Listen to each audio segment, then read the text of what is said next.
Allez, ça y est. Inauguration officielle de la toute première centrale photovoltaïque au sol d'Île-de-France, en Seine-et-Marne. Puissance de l'installation 4,5 MW, de quoi fournir assez d'électricité pour la consommation d'une ville de 2000 habitants. 20 000 panneaux solaires sur un terrain de 12 hectares, un terrain qui appartient à l'État, un ancien site militaire reconverti. Il y avait la partie zone technique où on se trouve ici, toute la partie sur votre droite là où il y a le champ photovoltaïque était une zone de friche qui servait donc aux militaires de faire des exercices. Dans le cadre de la réorganisation des implantations territoriales du ministère de la Défense, le 2e régiment des Hussards quitte la commune.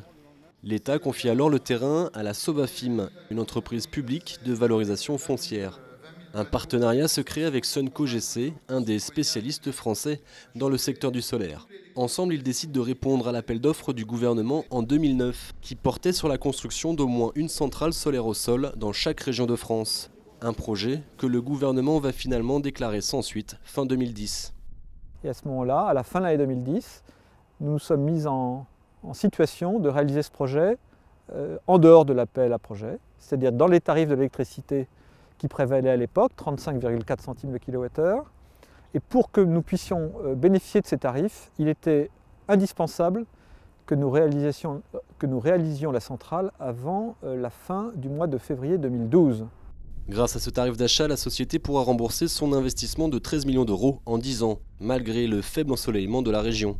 Toutefois, le nouveau tarif d'achat revu à la baisse risque bien d'empêcher tout autre projet similaire en Île-de-France. Les conditions tarifaires qui sont aujourd'hui en vigueur n'offrent probablement pas la possibilité de rentabiliser de manière correcte un projet faute d'un ensoleillement suffisant.